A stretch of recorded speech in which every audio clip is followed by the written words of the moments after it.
Hey guys, and welcome to our third episode of the Sports Zone podcast. I'm joined by Aslam here.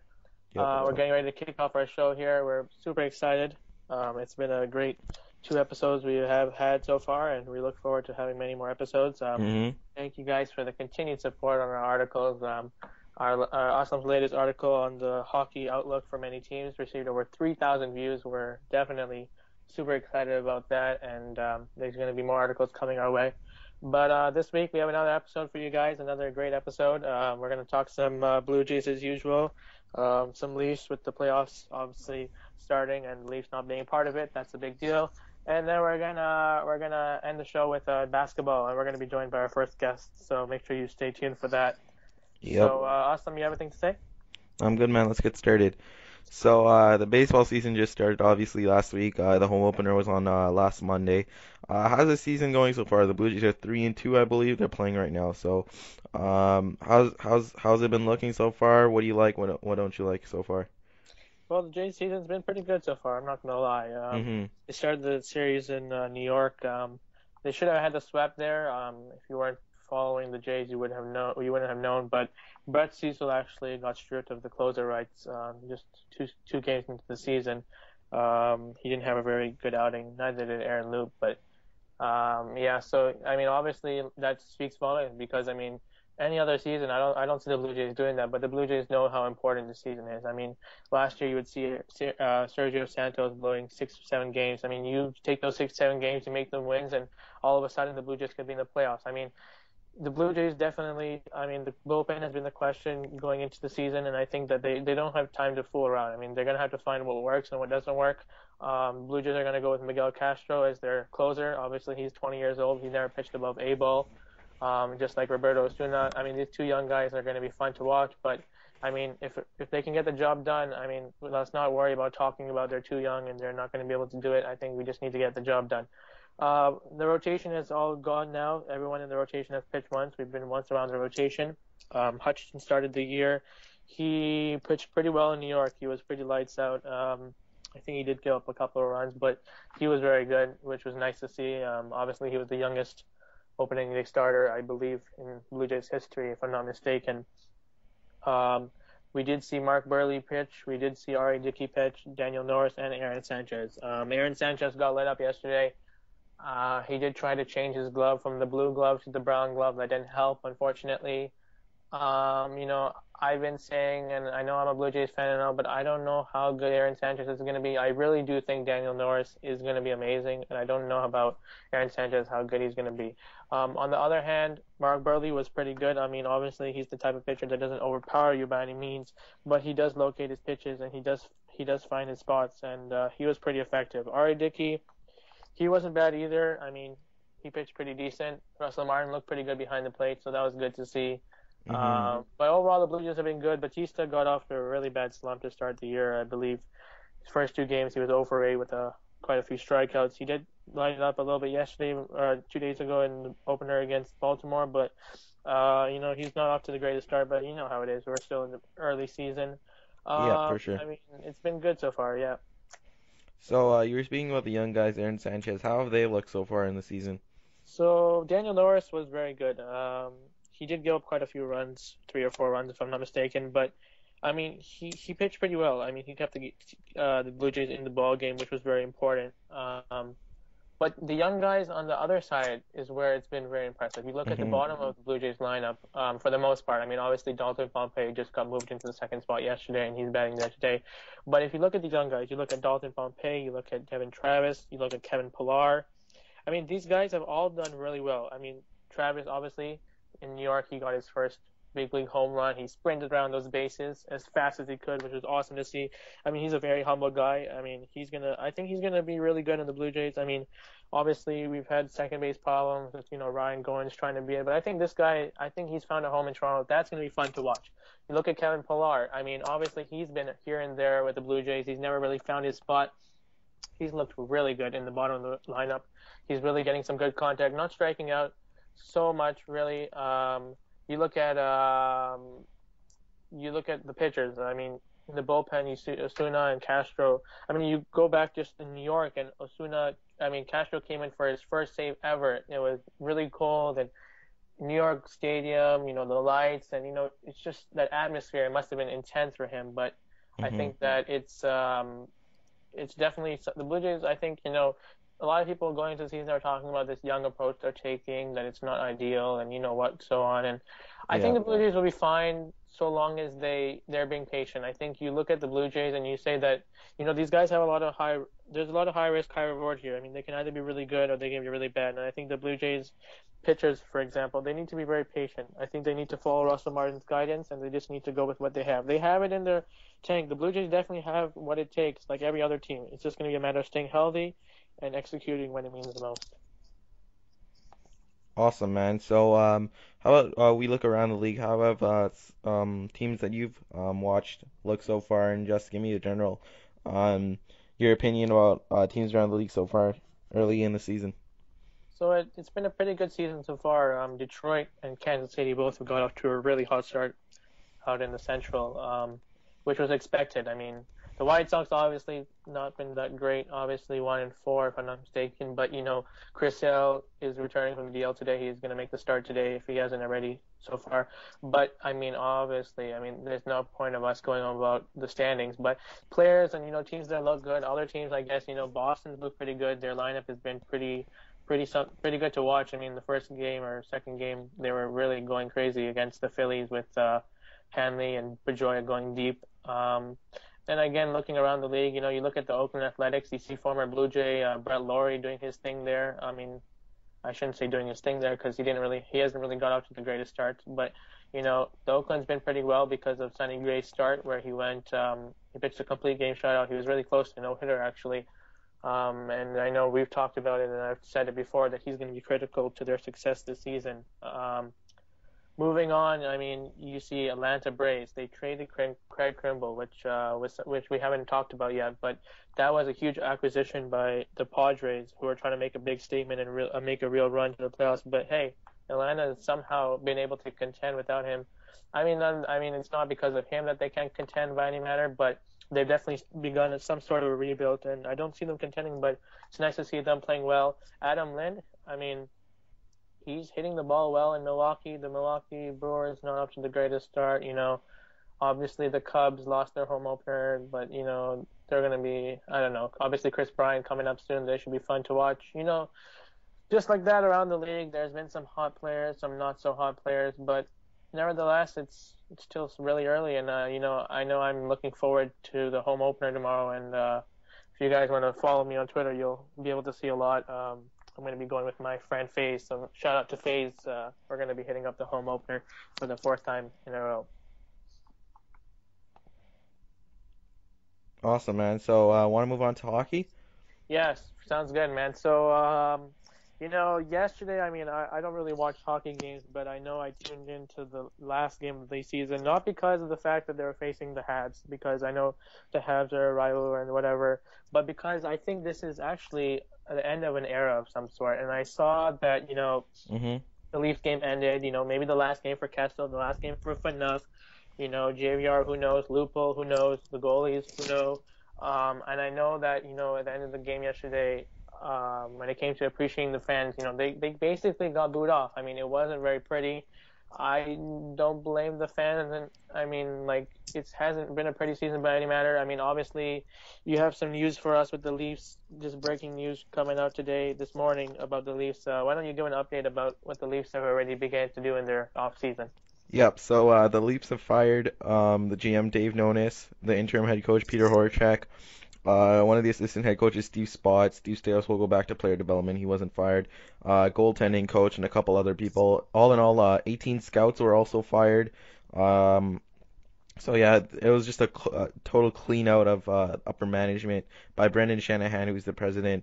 Um, Assistant GMs Kyle Dubas and Mark Hunter will be interim GMs until Brendan Shanahan can find some new a new GM and a new coach to take over. So I think that this is actually a great move. The Brendan Shanahan is obviously going to look for an experienced person to lead the Leafs through this rebuild because there's not really that much experience there, NHL experience. I mean, Mark Hunter, he was part of the London Knights in the OHL. Kyle Dubas also Sault Ste. Marie in the OHL, and then Brendan Shanahan just worked in the league office. He doesn't really have any executive experience managing teams or trading players. So they're gonna definitely gonna need to find someone experienced. I look at someone maybe like Pete Chiarelli in Boston. I mean, the Boston Bruins missed the playoffs this season, extremely disappointing for them. So he might be on the hot seat. Someone like him, he would be an amazing addition to the team. Maybe Mike Gillis, who is the former GM of the Vancouver Canucks, he could be a good option there. Some people are saying Mark Hunter might be the new GM of the Toronto Maple Leafs. I don't think so. I think he'll remain as a assistant GM that helps Brendan Shanahan with scouting and player development, something like that. But he's definitely an integral part of the organization. I just think that this is just a huge step for the Toronto franchise. I mean, the Brian Burke era is almost over. Phaneuf, Kessel, Lupul, and Bozak, once they're gone, it's going to be basically over. It's just a really exciting time to be a Toronto Maple Leafs fan.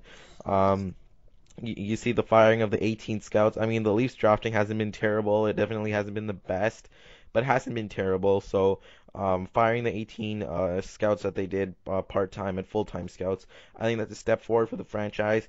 And I've said before on this podcast, if the Leafs really want to be championship contenders, they need to start to hit home runs with the late round picks, the fourth, fifth, sixth round picks. They need to start picking smaller, skilled players. I know there's a lot of those types of players that are available later in the draft. Maybe someone like an Andrej Palat or a Nikita Kucherov went in the second round, for example, if we look at Tampa Bay. Those types of players, we definitely need to pick them up. Connor Brown, who's a fifth or sixth round pick by the Toronto Maple Leafs, he led the OHL in rookie scoring, so we need more those types of picks, risky home run types of picks in the fifth, sixth, and later rounds. So definitely that's what the Toronto Maple Leafs fans can look forward to. They have 18 picks over the next two drafts. Gonna be more after the returns of Phil Kessel, Dion Phaneuf trades. So the draft is definitely something to look forward to. I know people saying the season for the Toronto Maple Leafs starts now because of all the change that's gonna happen. So it's definitely an exciting time to be a Toronto Maple Leafs fan. I mean, you couldn't put it any better. The season actually does start now. I mean that the fans have been, I mean, I know you have been in tank mode, and I Hmm. think that this is the time to be tanking. I mean, Yeah. obviously, how you talked about how big the draft is, and the Leafs still do have some assets that they can trade at trade time, at draft time, and so on. But moving on from the Leafs, the playoffs, NHL playoffs, as the season is coming to an end, kicks off next Wednesday. Um, Hmm. and the first matchup, which we're going to talk about, is none other than the Ottawa Senators versus the Montreal Habs. And I know Oh, nice. that Ottawa, obviously, there have been a little bit of a Cinderella story with their goalie, Hamburger, or whatever his name is, and and the little run that they made, and obviously beating the Flyers in the last game there. So I'm gonna go through all the all the matches, and I want you to give me who you think is gonna what to watch, and who do you think is gonna win. Oh, absolutely. All right, so starting off with Habs and the Sens, kicking off on the Wednesday at 7 p.m. In Montreal. What are your thoughts about that series? I'm gonna go Sens actually. I know the Montreal Canadiens, obviously they won the Atlantic Division. They're a really strong team. Carey Price, the best player in the league this season. But I mean, Max Pacioretty's injured, and always, I mean, Don Cherry said it yesterday. When people come back from those head concussion type injuries that Max Pacioretty has, they don't return to elite form until a couple days after, or a couple games after. They actually come back. So I don't expect them to be 100%. Um, I think that their offense is extremely weak in my opinion. I mean, David Desharnais is probably one of the worst number one centers in the NHL. Thomas Plekanec is a very good player, very good second line center, good defensively. He scored yesterday. Lars Eller is decent. Brendan Gallagher, all good players, but I mean, I don't think they have what it takes to match up against Mark Stone. Eric Carlson was basically a fourth forward for them. Norris caliber defenseman, just an absolute beast. Mark Stone, Kyle Turris, Bobby Ryan, Mike Hoffman. He scored 25 or more goals this season. So I'm gonna pick the Sens to go in this one. You made some good points there, and I'm not going to try and steal your spotlight here by any matter, but just for fun, I'm gonna actually predict who I think are gonna win every series as well. So I'm gonna go with the Canadians here. I think that Carey Price is definitely a great goalie, and I did actually see him totally dominate the Leafs in the shootout the other day. So I'm gonna go with the Habs. I know my friends are a lot of friends of mine are Habs fans, so shout out to those guys as well. Moving on, we have the Red Wings and the Lightning. Who do you have winning that one? I don't think this one's gonna be really tough for the Lightning to win. I mean, I'm a huge fan of the Tampa Bay Lightning. Obviously, the way that their team is built, not of the actual team. I'm a Leafs fan, but obviously they have Steven Stamkos, Tyler Johnson as a 1-2 punch. That is an amazing 1-2 combo. Steven Stamkos, top five player in the NHL. Then they have Nikita Kucherov, Vladislav Namestnikov, Ondrej Palat. Ryan Callahan, and then on the backhand they have Victor Hedman, Anton Strawman, Ben Bishop in net, Braden Coburn, Jason Garrison, Matt Carl. So it's an amazing team to put together. I just don't think Pavel Datsyuk and Henrik Zetterberg can lead the Detroit Red Wings to a victory in the series here. So I predict the Tampa Bay Lightning will win 6 games. Well, yeah, I don't follow hockey much, but if I know anything about the Lightning, it's two words: Steven Stamkos. I mean, I know he's an absolute beast, and I think Yeah. he'll carry the Tampa Bay Lightning to the next round. Oh, for So sure. moving on to the next matchup, we have the New York Rangers versus the Pittsburgh Penguins. Who do you hmm have winning that series? So yeah, the New York Rangers and the Pittsburgh Penguins. I don't think that the New York Rangers are gonna have too much trouble with the Pittsburgh Penguins. I mean, their blue line is decimated with injuries. I think Chris Letang is out for the year. Oli Matt is done.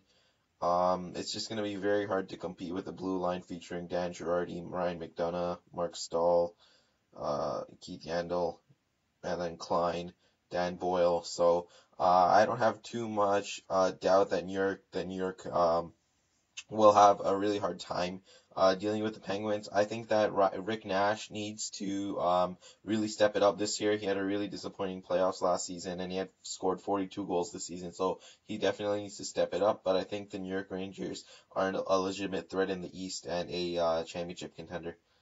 Yeah, I agree. So moving on to the Capitals and the Islanders. What do you think about that match? Well, I really think that the Washington Capitals are extremely strong this year. I mean, Alex Ovechkin, I talked about him before on this podcast that he's just looked like a Hart Trophy contender. He's just completely turned his career around with Barry Trotz there as a head coach. He's committed to back checking, and he's once again scored 50 goals. I think that John Tavares also, he barely lost the NHL scoring race uh, to Jamie Benn right there on the last game there. Jamie Benn pulling a Dylan Strome for hockey people get that reference.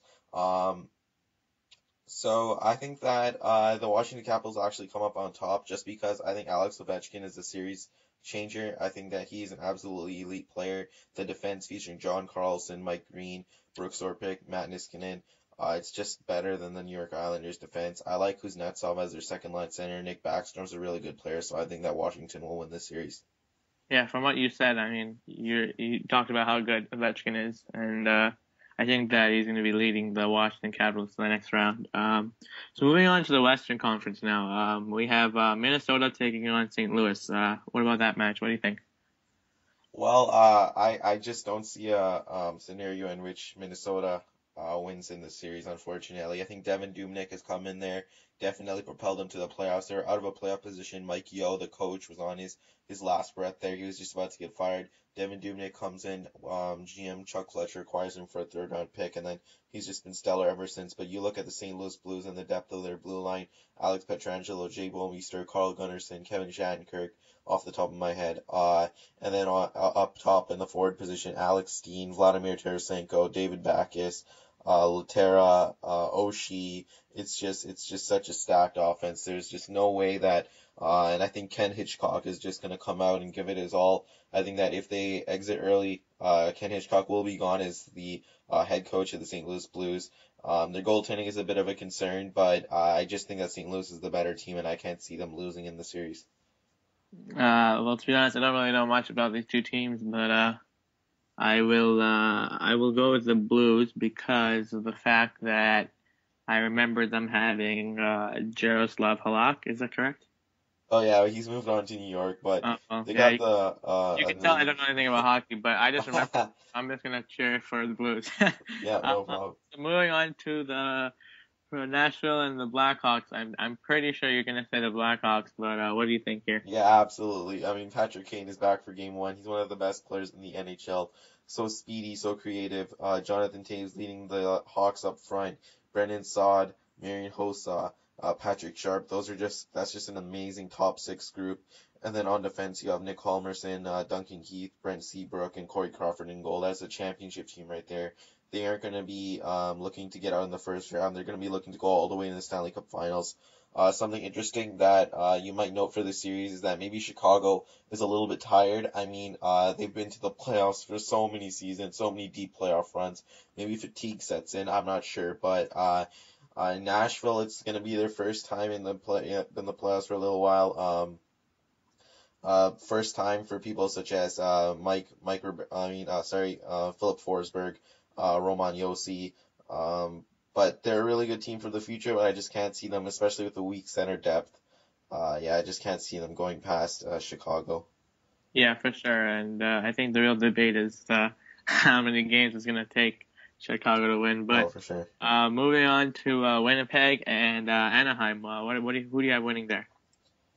Well, this is a really interesting series. I think it can go either way. I'm actually going to go with the upset and choose the Winnipeg Jets. I think that that's just because Winnipeg is they're gonna give whether they lose or win the series, they're gonna give the Anaheim Ducks a really tough time. They're gonna grind it out. They're gonna hit you. Dustin Byfuglien's what 6'5", 265, and then he skates like the wind. So Tyler Myers is 6'8", and Dustin, Brent, Blake Wheeler, sorry, up front, 6'5".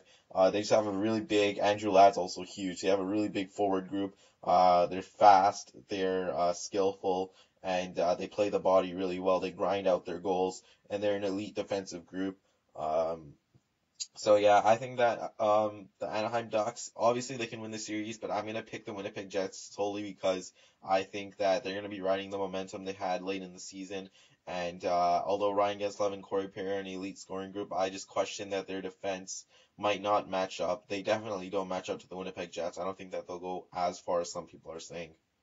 So I'm gonna just for the sake of it, I'm gonna I'm gonna say Anaheim. I don't know much about this series either. I just know that Winnipeg had Evander Kane, and I think he was a troublemaker, and now he's gone. Hmm. And if I'm not mistaken, I'm pretty sure Winnipeg's pretty new in the playoffs. Yep, first time since 1996. Yeah, so I think they're gonna lose only because of the fact that they don't have the playoff experience that I Yep. think Anaheim must have. And then moving on to the final match, an all Canadian matchup, the Vancouver Canucks taking on the Calgary Flames.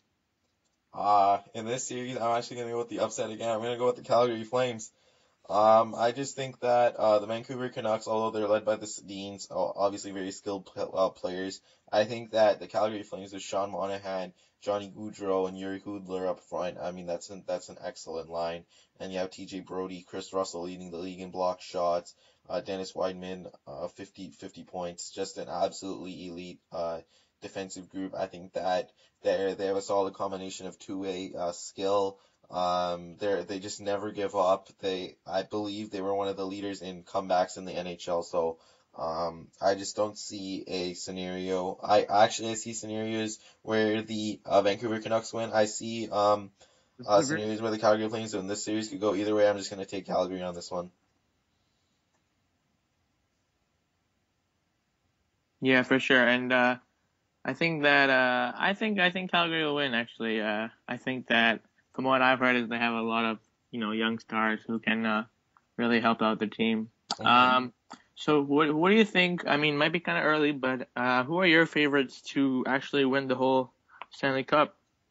I'm gonna go with the New York Rangers in the East and the Chicago Blackhawks in the West. I just think that the New York Rangers, they're built like a championship contender. They have Henrik Lundqvist back. They have the best defensive group in the NHL. They have a forward group with size, speed, and skill. Carl Hagelin, Matt Zuccarello, Rick Nash, Derek Stepan, Derek Brassard off the top of my head. Carl Chris Kreider, Carl Hagelin, Kevin Hayes, JT Miller. So that's a really elite group of forwards. And then with the Chicago Blackhawks, obviously led by Jonathan Toews, Patrick Kane. On the back end, Brent Seabrook and Duncan Keith. I think that's going to be a very good Stanley Cup final. And those are the two teams I predict. I think that Chicago will take it this year. Um, well, obviously I don't know much about hockey, but I'm gonna go with for the sake of it, I'm gonna go with Tampa Bay in the East because Not a I bad think pick. Stamkos is pretty cool.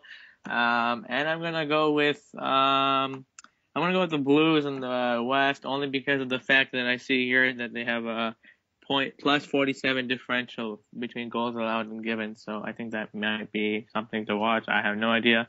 So I mean, obviously, people are going to be caught up in the playoffs and their favorite teams and the biggest stars. But who do you think are some potential breakout stars that might have a big impact on their teams?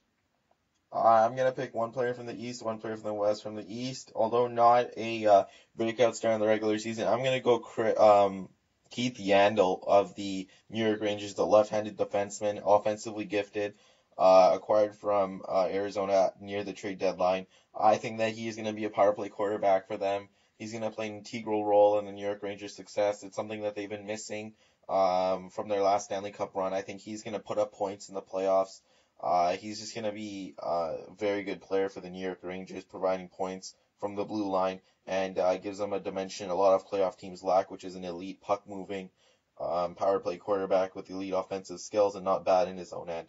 From the West, I'm going to go with Brendan Saad of the Chicago Blackhawks. Although not, again, not a breakout star in the traditional sense in the regular season, I think in the postseason he's just going to be a very good player. He's going to be playing on a line, I believe, with Jonathan Toews and Marian Hossa. So playing left wing there, he's an elite two-way player. Pretty young, he was a second round pick, and he's just going to get his opportunity to shine once again in the playoffs. I think he's going to take it and run with it.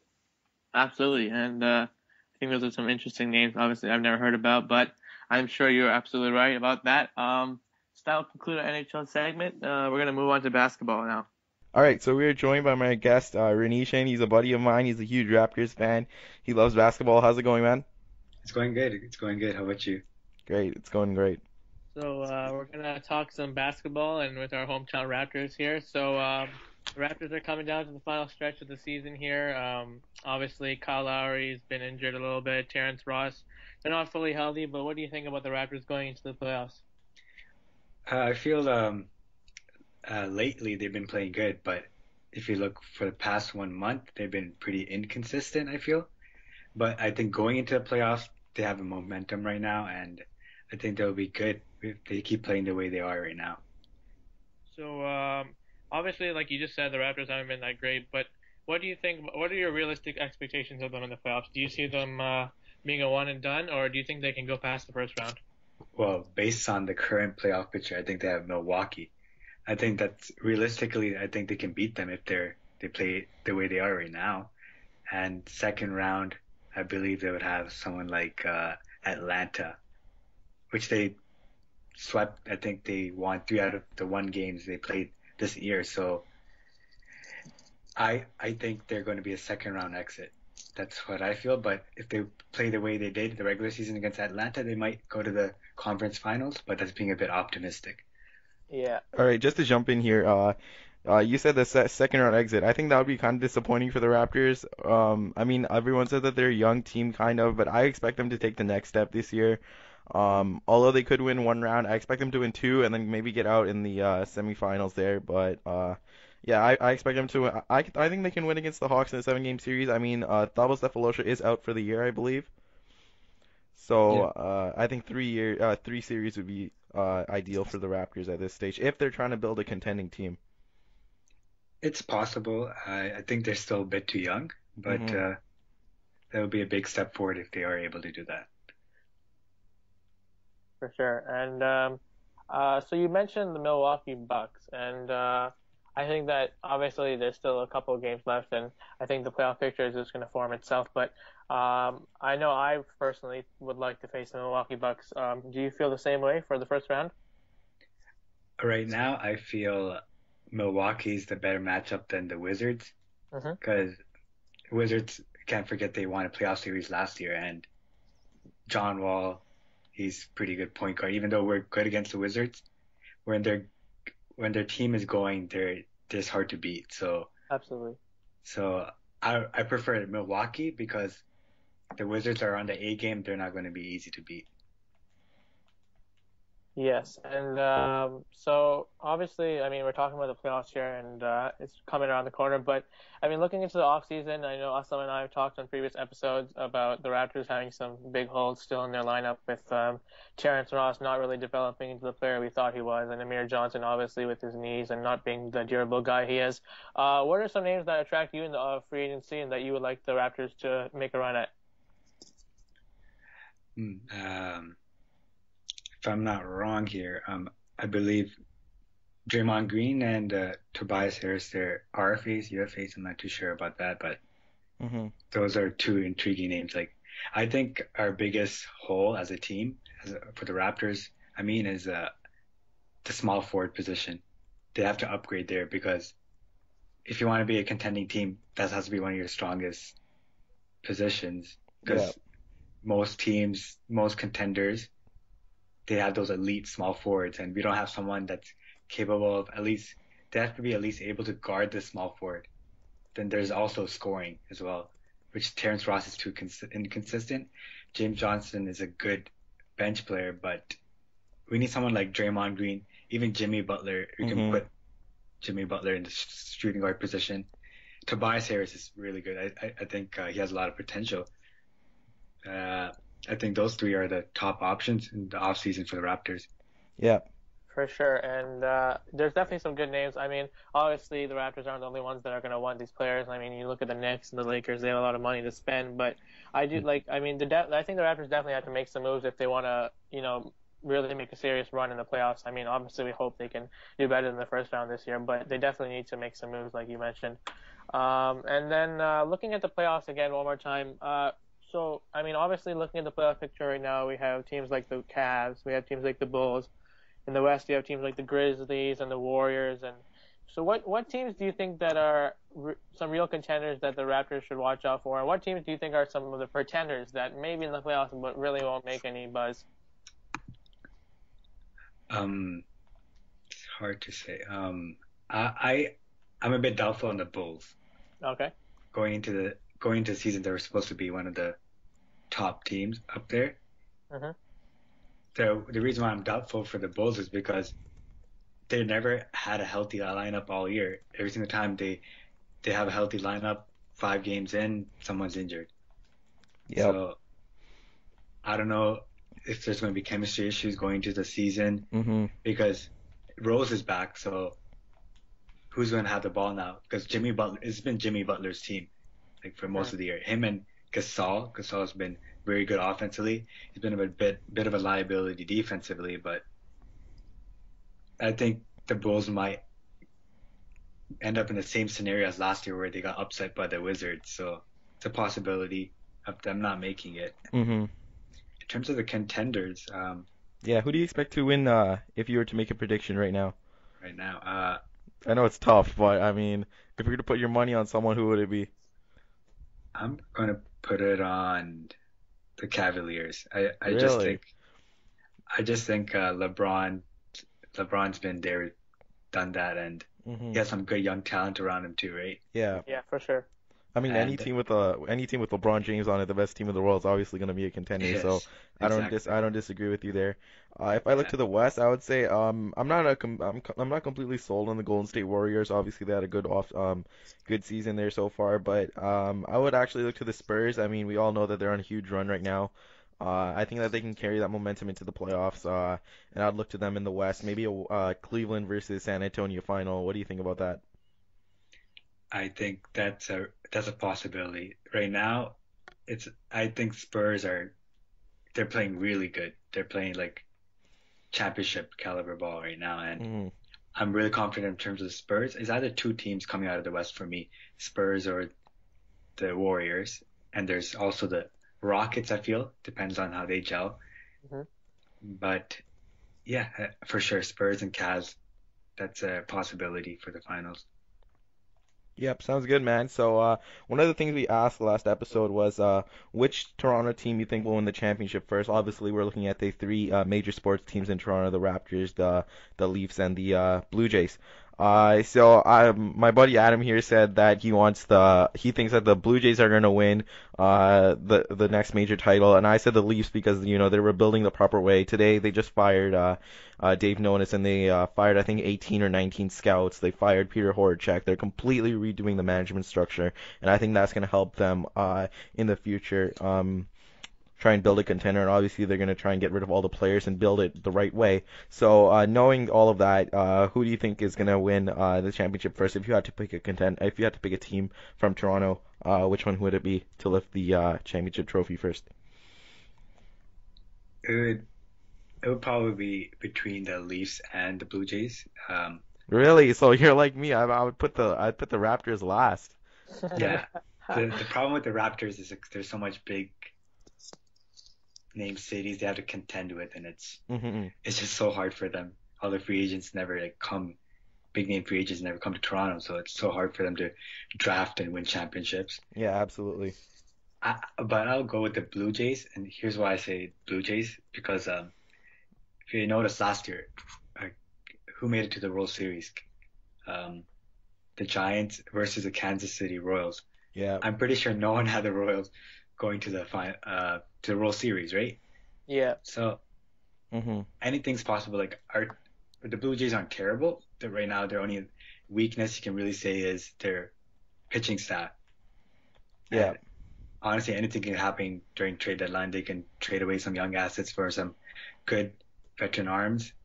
So depends on how the playoff picture is because anything can happen in baseball. If you're playing the right way at the right time, like the Royals were, it's Hmm. possible the Blue Jays can do it. They have the offense. The offense is not a question. It's just the pitching staff. If they could correct that, I think they're well on their way to winning a World Series. for sure. I think that like you said, the Blue Jays, they're my team. So I mean, obviously, I'm going to say that, but definitely made some good points there. I think that the Raptors are definitely. I mean, like you said, the team players don't really want to come here. I don't know what it is about Toronto, whether it's having to deal with another passport or what business, but I mean, I think that the Raptors are going to continue to struggle getting some big names in free agency. And I know Aslam and I have going on and on about how we want someone like a LaMarcus Aldridge or like Jimmy Butler to come to Toronto, but other teams like the Lakers, other teams like the Knicks, other big market teams are definitely very attractive as well. And I mean, unless the Raptors can really make a big splash in free agency, I don't know how much further they can get other than the first or second round. Yep, definitely agreed. So, Renishan, I'd like to thank you for coming on. You can join our podcast anytime you'd like. That was great work. Thanks, man. Thanks. Take care, guys. Yep, bye. So now we're going to move on to our question of the week. So last week I mentioned that Adam Silver, commissioner of the NBA, has recently said that he would ideally prefer that players coming out of college should play at least 2 years. And the reason why I bring this up at this time, obviously, is because NCAA March Madness just finished. I mean, obviously some big names in the draft coming up with Jaleel Okafor, Emmanuel Mudiay, Stanley Johnson, Winslow, all those guys, the Harrison twins. So, I mean, what are your thoughts about this? I mean, I know back in the day, it wasn't out of the norm for players to even come out of high school. I mean, you look at Amir Johnson, for example. This guy came right out of high school.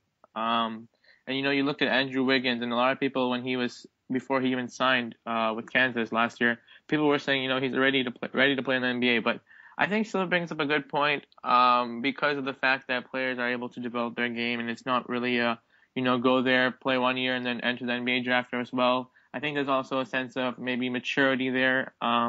Obviously, exciting players, like let's say Wiggins, for example. If we had to wait an extra year, it'd probably be tough on the fans. But what do you think about this? Well, as you know, I kind of wrote an article about this on NBA player development. I mean, I agree with you. I think that playing a couple more years in college will definitely help players develop. Maybe they're not as shocked as they get to the NBA as they physically mature a little bit more. And they actually get opportunity to shine in college a little bit more. So I completely agree with you from what you said earlier. Yeah, and I think you look at take the Raptors for example. I mean, Terrence Ross, I mean, we've talked about it before. We don't think that he's been, he hasn't really been able to adapt and learn and become more disciplined, offensively, defensively. I mean, it's a good question. I mean, like, do you ever think that if Terrence Ross did an extra year, maybe not get drafted 8th or 9th overall by the Hmm. Raptors, but I mean, do you think it would have helped his career? Oh, absolutely. I mean, you look at him right now and he's so inconsistent. Is it a problem of whether he's not getting enough playing time? Who knows? But definitely he wasn't exactly a finished product when he came to the NBA and he struggled a little bit. Who knows what the Raptors are going to do with Terrence Ross at this point? But I definitely think an extra year of college would have helped his transition to the NBA. Absolutely. And like you mentioned in your article, you did mention that, a lot of players, obviously, they get drafted, but the rate of success is not that high. And, you look at a lot of draft players from this year, Tyler Ennis, a lot of the names where people were talking heavily about, they're not on the starting lineups for their teams. And it's not because I mean, yeah, they might not be good enough, but they're also young and it takes time to learn the system. And I mean, having an extra year in college won't harm. And I think that it could be a good idea, in my opinion. All right, so that concludes our third episode of the Sports Zone podcast. Thanks, Ronnie Sean, for coming on. It was great having you and talking some NBA with you.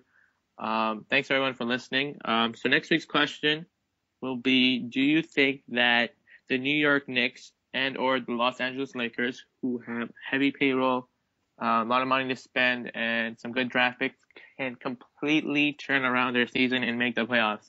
We'll be discussing that next week. Thanks again for everyone listening. Make sure you follow us on Twitter at Saleh Aslam and at AdamV_23. And hopefully we have another guest for you coming up next week. But until next time, you take care and have a good time. Peace.